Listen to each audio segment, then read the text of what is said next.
Dedicated to exploring the dynamic between natural and industrial elements, Axel Yberg's functional art pieces evolved from a successful woodworking career. We did a complete cosmetic build for my mother-in-law. When we were finished, she couldn't find the perfect coffee table.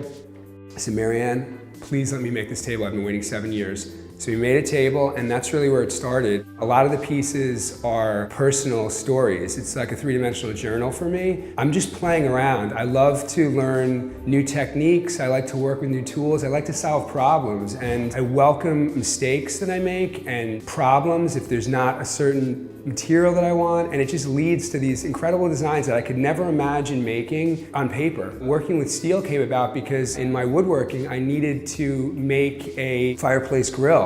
And since I couldn't find it, I said, okay, let me cut some steel and learn to weld. I bought a MIG welder and started. And I wanted to play with metal and glass and stone and just figure out how to manipulate things. And I need challenges, and I need to find the things I can't do and then figure out ways to do them. I need to know, what is the purpose of this object?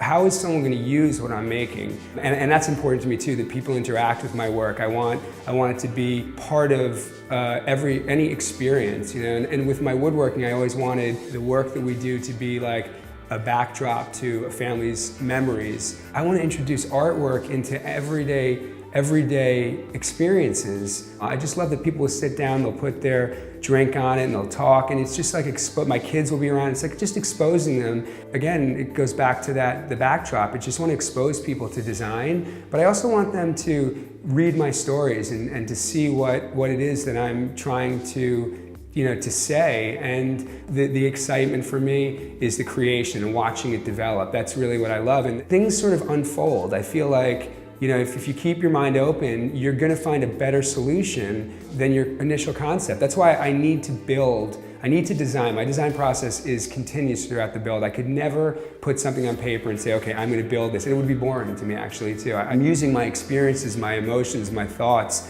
and just turning them into three-dimensional objects. My pieces they're a piece of me. As much as this is really about me and my thoughts, I do want to touch people. I want people to find humor or enjoyment or some sentiment, or maybe relate back to their experiences. So it's really my way of communicating the things I think about, and hopefully it makes people think about things themselves. And I think because it's functional art, it's very approachable, and people will say to me, oh, you could have done this, you could have done that. And I love that. Maybe a lot of artists might think, well, this is my work, I don't really want to be told what to do, but I feel that I don't have an ego in the sense that I want to make the best thing I can make. And I give credit to people when they have ideas. And I ask my guys, I ask people, tell me what you think. And maybe they'll say something I don't agree with, and maybe that will lead to something that I would rather do. And maybe it is something that I would want to do. And I feel like some of my work does inspire people, and they think, wow, you know what? I could do something like that. And that's what I want. I want to have a positive influence on people's creativity. I think that art and the creation of art is so critical to living life. The next chapter in the story is Gallery 37 in Northport Village. It's made up of Huntington artists, native Huntington artists who have now moved on to Manhattan and Brooklyn. Monday's projects is made up of Signa Yberg, Jen Fiore, Nina Lally, Kerry Irvine Fine Art is a painter, and John Clement is a sculptor.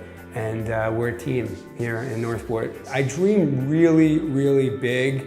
A lot of people would say that it's almost delusional, but I believe in the proverb, what we think we become. And again, I do take these risks. I do dream really big. I have no fear of failure, and I don't even consider repercussions. So I feel like that combination can either lead to enormous success or it can lead to utter devastation almost. And I think it's going to be the former. For Push Pause in Northport, this is Eric Alfredo.